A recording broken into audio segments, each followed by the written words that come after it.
Hi everybody, my name's K.L. Kettle. Welcome to this week's The Book Chain Project. This week Nadine Kaadan is interviewing Natascha Biebow, both amazing picture book writers bringing very different worlds to the hands of young readers. Natascha has written a fantastic book about the invention of crayola, crayons, and I really hope you enjoy it. And I will see you soon. Bye. 1, 2, 3, 4. Good evening, everyone. Hello. Thank you so much for joining me. It's my very first Instagram live, so bear with me. I had some technical issue when I first started a live interview with the camera on the other round, so I do apologize for that. I am waiting for the lovely Natascha to join me. So Natascha, if you're here, please request to join me so we can start our lovely interview together.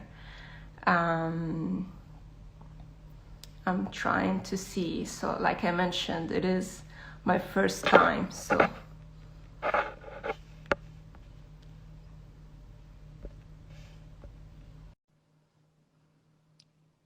I hope Natascha can see it now.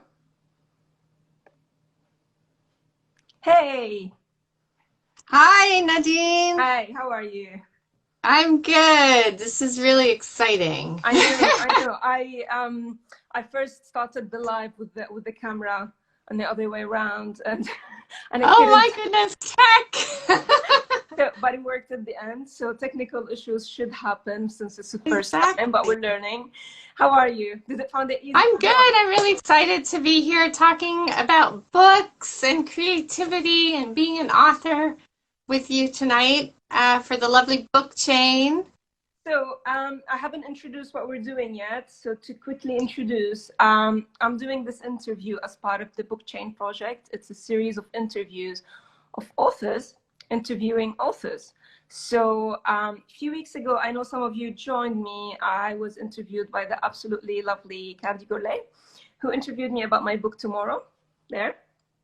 And tonight, I have the privilege to interview the loveliest Natascha Biebow. And Natascha, we're gonna talk about your book, Crayon Man.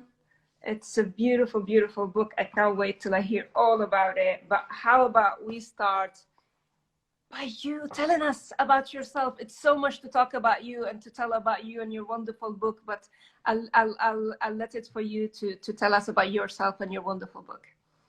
Thanks, Nadine. That was a great introduction.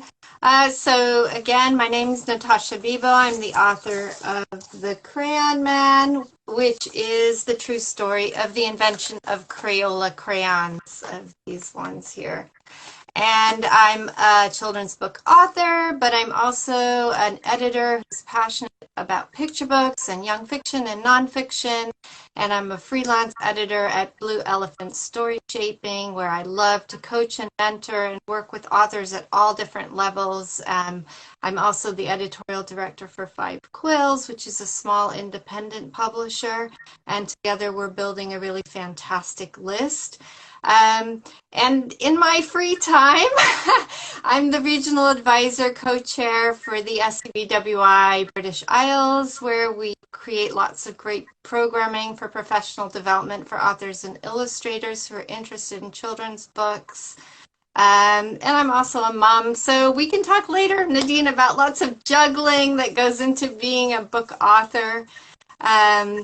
Yeah, that's a little bit about me. It's so impressive how you can do all of this. Like when I see the amount of work you've been doing on Scooby, and then being an editor, and then all the wonderful books you're doing, it's just really impressive. But The Crayon Man by itself, for me, is really, really impressive book. So thank you. Like I told you, I read it with my toddler, and he's 3. And the text isn't short, and actually he enjoyed it. He enjoyed the story. So well, that's good to hear. yeah. I mean, you wouldn't expect a 3-year-old to sit for a long text, but actually I find this book is for all ages because the story is so interesting, even if it's a nonfiction. So if you can tell us, why did you decide to do it? How did the idea came, and how the whole thing started? Yeah, so I was looking for a new direction in my writing, and I was a bit stuck, so I decided to go back to something that I was passionate about when I was younger, which is facts and true stories. And I did a course, and as part of the course, I had to write a book really quickly. And I was watching an episode of Sesame Street looking for a topic with my 4-year-old then, and I saw this amazing video about how the crayons were made, and I remembered that I loved coloring with my Crayola crayons when I was little. I love this box because it has the sharpener at the back. So if you're really neat and tidy like I am, you'd like to have your pencils really sharpened, get your back to school supplies all ready. So I remembered that, and then I started thinking, wow, I wonder what the story is behind how these were invented, and I started researching the story, and as I looked closer, I discovered something very interesting about the man who invented the Crayola crayons, this man here, Edwin Binney, who's on the front of the book. And I discovered that his story was that he lived by the sea in a garden, in a place that had a beautiful garden, and he loved nature, and he loved plants and flowers, and he had a vegetable garden. But all day long, he worked in a factory, and he made black products. So he made black ink and black shoe polish and all kinds of black lamp black was something they used then. And so I was really intrigued by this conundrum, this contrast, and I started researching more about him as a person. And I was also really fascinated by the production process of Crayola, and I liked the symmetry of a machine they have in the factory where you see all the colors lined up and it's like a rainbow. And I just thought, wow, that's such a great image. Wow. I mean, for me, I always found it fascinating how an author's life can start with, I'm interested in this thing, and then end up with a wonderful book. I mean, isn't that amazing? Yeah, I remember when we chatted, you told me that you even contacted Edwin's family, and they answered you. So amazing process. Can you tell us about that and the research that comes with creating such books? So when you're writing a true story, a nonfiction picture book, you have to make sure that the facts are all accurate. And so obviously there's a big process of research and fact checking that goes into creating the book.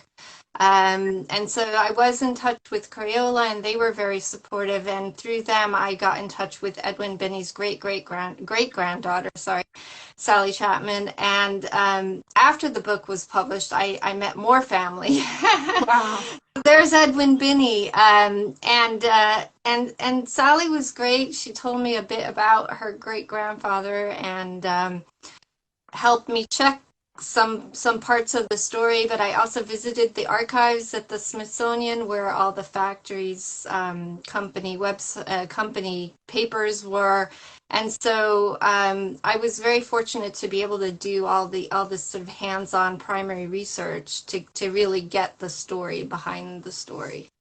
I found it really, really fascinating, actually, to see all of this amount of work is done to create, at the end, what we can perceive as a simple story, but the amount of work to make it a simple story for children. So, like I said, I found it for all ages. Like, if my toddler enjoyed it, but also for its older kids, because it's nonfiction and it's longer text. I would love to hear what you thought of the illustration of the books. I'm saying that because I am myself, I'm an illustrator. Yes. And I actually think of the visuals even before the story, but I never think how an author who's waiting for the illustrator can the process be. So if you want to tell us about that, and I'm like a big fan. So that is an interesting thing, because when you write a text, you often have pictures in your head, and if you're a picture book author, it's important to think about the page turns and the balance between the words and pictures. And I had in my head a very different illustration style that was perhaps younger and simpler. But when I sold the book to a publisher, it's published by Houghton Mifflin Harcourt, and my editor and writer and I talked back and forth about different illustrators, and eventually she suggested Stephen Salerno because he had quite a lot of experience doing this kind of nonfiction work, and he could draw people and add the depth of the history and add the humor and joyousness of the topic also. That was a tricky balance. And Ann Ryder also suggested that a lot of the text that I put in the back matter as like, you can read this after the story, should be layered in the story as we go. So it's interesting what you're saying about different age groups, because the book has these extra fact boxes throughout that are separate from the main text. Yeah.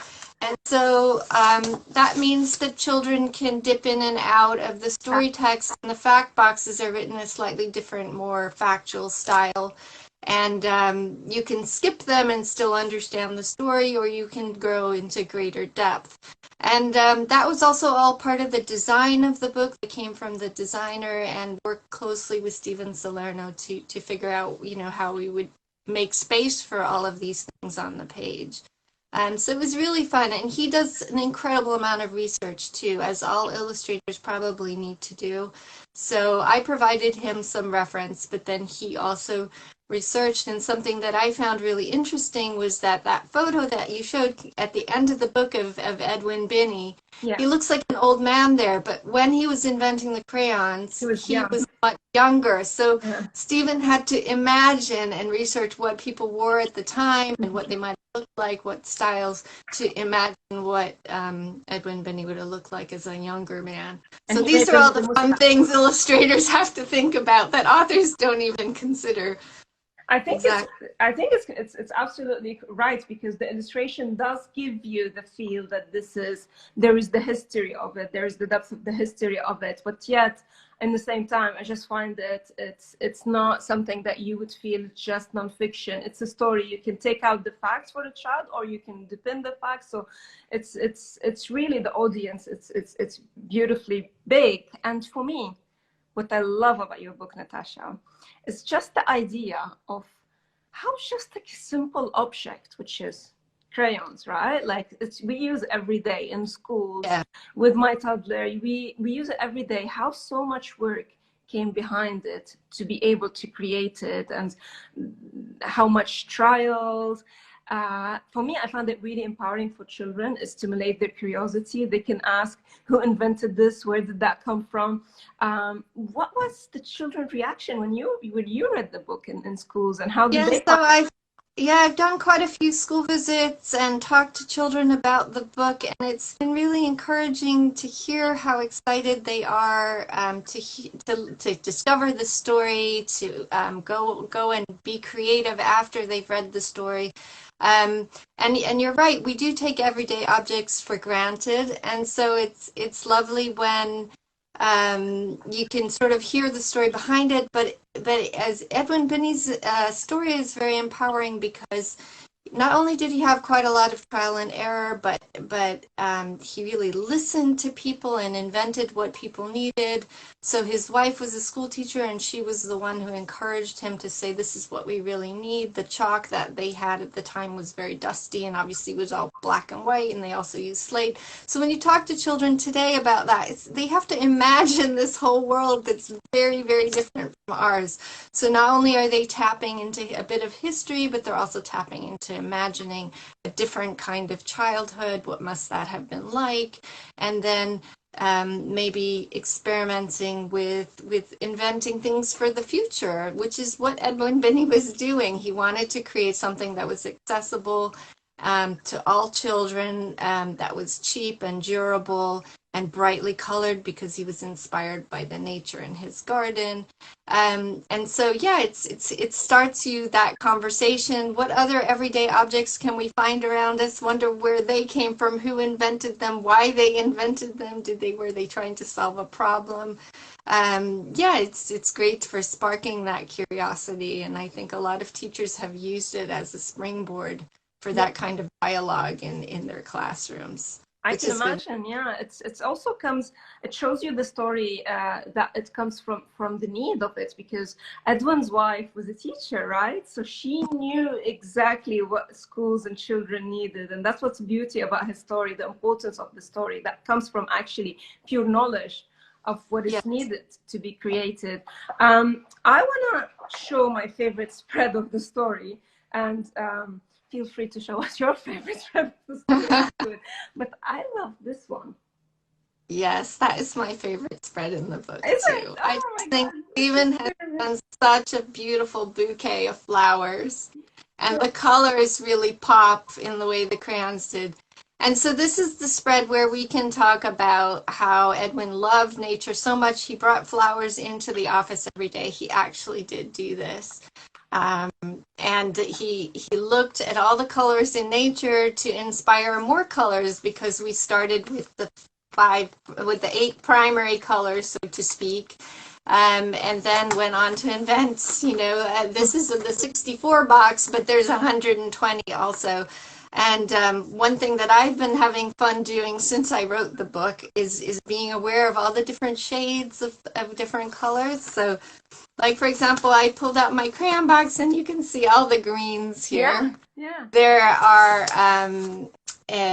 8 in the 64 box, but I'm sure there's more in the 100. Yeah. I mean, and it's really fun to go around the room or the garden and see, look, all the different shades you can have of the same color.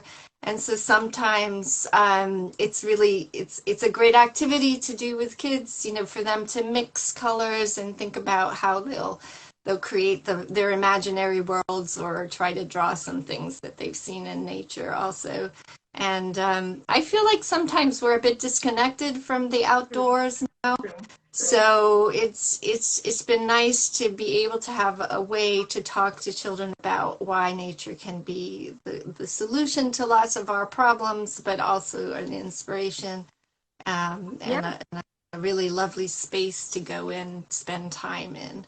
Exactly. I think this part of the story makes us remember how important to be connected to the story, and we always, as creative people, try to find inspiration. Where do you get inspiration? And I love the fact that he would go and pick up flowers and look at the shade and say, let's create these shades, because I mean, what can be nicer than shades of flowers to be inspired to create these crayons? And I do it myself as an artist. Funny enough, I look at sometimes the nature, I was like, oh, those are a nice combination, I should use them on the paper. So I found it brilliant part of the story. It's it's my favorite. It was like the moment when I felt that we should. And opposite that, Nadine, you can show the crayons that were then Crayola ran a competition so children could name some crayons, and that's a fun game to play too. If you could choose your favorite color out of the box, what would you call it? And would it be called macaroni and cheese, or Granny Smith apple color, or just something completely made up? And I love it. I think Crayola's had a lot of fun with the naming of their colors. Yeah, they have macaroni and cheese, and then the rainforest color, and the tickly pink. That's right. And because they understand their audience, they understand children, and they need the fun. So yeah, it's I found it really clever. So yeah. So we are on 10 minutes left. So I think we talking about future projects, unless you want to add a few more things about the book before we talked about future projects. No, I think we talked a lot about the book. I just wanted to say a big thank you to Steven Salerno for making such beautiful pictures for this story, and really adding so many more layers to what I had in my head. I mean, this spread is also one of my favorites, where we see the factory workers coming home covered in color, and I just think, he's really created something that's, as you said, accessible, but also captures the history of the moment. And that's so important to make a book relevant and enduring for our audience now, because our world is so different from what it was when Edwin Binney was creating the crayons, which was in 1904. So quite some time ago now. I was actually wondering, before we talk about future projects, what tips can you give and lesson learned about creating nonfiction? I personally am interested in creating nonfiction, but I'm so scared of it. Yeah, it is a different process. I think part of it is to be driven by your curiosity and to find topics that you are really excited about, and also to think about what children are interested in and excited about. I've been learning a lot from other nonfiction authors, and is part of my journey to writing this book. And I think that there are lots of different ways to write nonfiction. This book is narrative nonfiction, so it's got a storytelling voice like any other picture book. It has a story arc with a beginning, middle, and end, and a turning point. And it also has the nonfiction in the boxes, which is told in a slightly different, informative, narrative, not narrative voice. And so I think tips are, find a topic that you are passionate about, make sure you're thorough in your research, really dig deep to find the primary resources. So talk to people who were there, or try to find original diaries or things like that, where you can really connect to the subject in a way that maybe hasn't been told before, because that's where you're going to find those really interesting nuggets and those aha moments that kids will think are really, really interesting also. And once you've done that, you start to shape your story and try to find your voice and find your way into the story. I do think having other authors and illustrators who you can critique your work with can be really helpful, because you can, get suggestions for if you're too close to your own work, it's very hard to be objective, isn't it? Yeah. I think I learned the most from other authors in my career, throughout my career. So that's, for me, is a life-saving tip. I didn't know how important it is to show your work to other authors until I've done it, and I realized it's the best thing you can do. It's so, really and a lot. the SCBWI is great for that, but there are there are lots of great webinars and courses that you can access, where a lot of free stuff to learn more about what other authors are doing and how they're doing it. And I found that's been really, really helpful to me to figure out how to be a better nonfiction writer. Yeah. And I think also have fun with the back matter, because in nonfiction books, quite often there are some pages at the back where you can add extra information. And so for this book, what made sense was to make this timeline of how the crayons are made using real photos. But other authors have found really inventive ways to add extra information to their topics, so the children who are interested can dig deeper and find out more and go look stuff up elsewhere.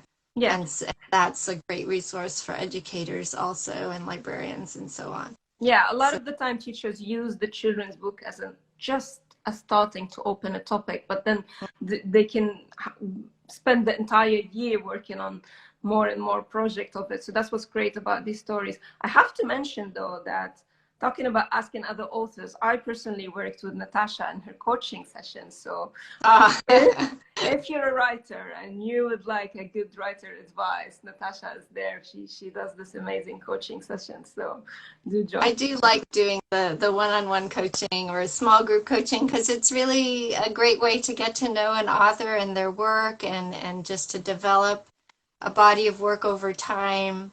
And it's good having deadlines, isn't it, Nadine? I remember.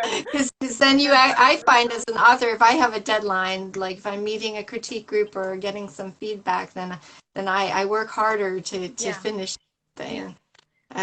Otherwise, I just keep doing all the other juggling chores that I have in my life, and I don't really get as much done. Yeah, they say the hardest bit in the creative work is to finish it, actually. So finishing one story is much more important than writing 100 of amazing beginning of stories. So yeah, I agree, the deadlines and your deadlines were really good and made your student just on point. So yeah, well, if you meet regularly, then that gets you going with some momentum, and that's why doing the nonfiction class that I did to write the Crayon Man was so great, because I had that deadline to write the book. Yeah. So now that would lead us to your future project, and whether you have deadlines for your future projects and what you're working on at the moment. I know there are a lot of here and there ideas that waiting to come up in the market, but I would love to hear about it.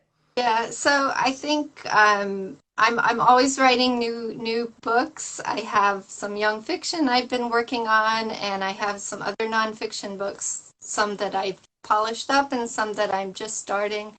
And I think authors always have lots of projects on the go. The challenge is to finish some of them so that you can send them out on submission. I do have a couple of projects out on submission with my agent at the moment, and so we're waiting to hear, if any editors really connect with those ideas and can see them in the current market. It's the nonfiction market's getting busier, but there are still some really interesting topics. And so, yeah, fingers crossed, we'll have some good news for a new book soon. And in the meantime, you're always working on the next book because you never know which one's going to, land on someone's desk at the right moment, which is what happened with the Crayon Man. Yeah, we talked about me and you as well, like as authors, how difficult our life is, because people think that once you get published, your life is easy, but there's always the stress of the next, and how is the next, and even the next, is it as good as the one before? Is it what's going on? So I remember we were talking about this, me and you. So it's really exciting when you have a book out and you're promoting it and you're talking about it and connecting with children in schools and so on. But as an author, if you want any momentum, you always have to be thinking about the next project, and that can be really hard to juggle. But also, there's always the next challenge. I think as people, we're always looking for the next challenge, aren't we? We're never content to just sort of stay where we are, right? So I'm sure you're always trying new story ideas, new styles with your artwork, and exploring new ways to tell different topics that are close to your heart. And I think authors are the same. But obviously there have been times where you hit a bit of a bump because nobody's responding, or you're only getting rejections, and then you have to find the resilience to forget you're waiting for those responses and to refocus, or maybe go back to the drawing board with some of your ideas and really try again. I think the authors who make it are the ones who persevere, who keep reinventing themselves, who just put in the time. I agree. It's just keep trying and keep reinventing. But I wonder what's your position on this, because I always find it hard between let go of my creativity and just do what I want to do. So, for example, your book, The Crayon Man, came out of pure curiosity, out of you just sitting with your 4-year-old, and you were thinking of these amazing crayolas and wanted to know the story, and then you knew the story and you wrote it. But also sometimes we feel like we have the market, we have to think of the market. So how do you reconcile that between, I'm a writer, I want to let go of myself, but then there is the market that we always have to keep in mind, like the big monster? Yeah, that's so fun.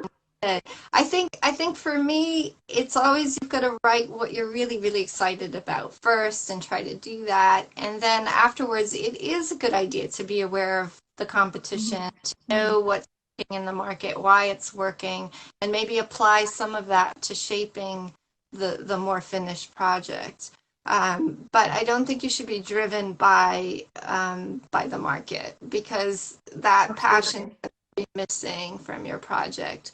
So it's kind of good to have a balance between the two, but also to be willing to take feedback. So if an editor gets back to you and says, really like your idea, but I think this would be better changed like this so that it fit the market better, then you need to be willing to consider those changes. And obviously you shouldn't let go of your passion and your vision for the book, but it is a compromise. It's a team effort to create the best possible commercial book, because publishers are their commercial enterprises, so they need to make money. And if you want to sell some books, you need to work in the marketplace too. So as I said, my editor, Anne, made lots of suggestions, but one of the biggest ones she made was to rethink how the information boxes were going to work. And once I got my head around that and did it, I really liked her suggestion.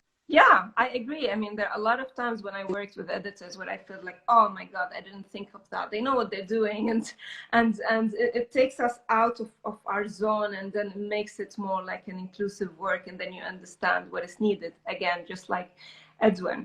So if you don't have Natascha's book, do order it because it's an amazing book. It's, again, I found it's good for all ages. It's really exciting and the colors are amazing. Now I think it's 8 p.m. so we're almost done. Yes, I'm gonna finish off by saying next week, the 13th, I'm gonna be interviewing the next person in the chains about this book, An Alien in the Jam Factory, and it's by Chrissy Sands, who's the person I'm interviewing, the author, and the illustrator is Jenny Taylor, and it's a really great adventure story, and it features a boy who has cerebral palsy but is an amazing inventor, and he meets this alien who comes from outer space, and he lives in a jam factory, and it's just really fun and funny. And so Chrissy will be joining me, and I'll be talking about her book next. But thank you for joining us today. It's been really fun to be part of the book chain with Nadine, and thank you for listening to us share our ideas about writing, and see you soon. Thank you. I'll be there, Natascha, for your interview next week. Thank you very much.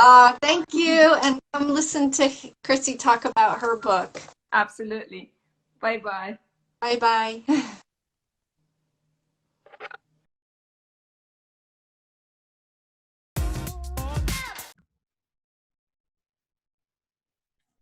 Hello, everyone. I hope you're all doing great. We are continuing our lovely interview with Natascha Biebow. We started the live chat, and now we're just going to do 7 fire questions. Now, Natascha has to answer quick, so we know what's going on in her writer brain. Are you ready, Natascha? I think so. I'll try my best. Okay, good luck. So, as a writer, what would you choose as your avatar or spirit animal? But you can't choose a character from your own books. Right. So I thought a bit about this. My first instinct was to choose a dog because a dog's life is really great. They have, well, at least a kept pet dog, shall we say, not a street dog.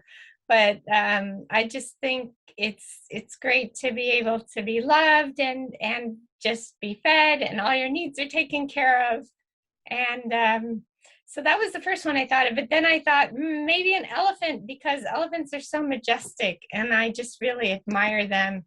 They've been around on Earth so much longer than us, and they're the largest land animal, and I just think they are amazing creatures. They're so similar to humans in so many ways, so I think we would find we had a lot in common with elephants. So those were my 2 choices.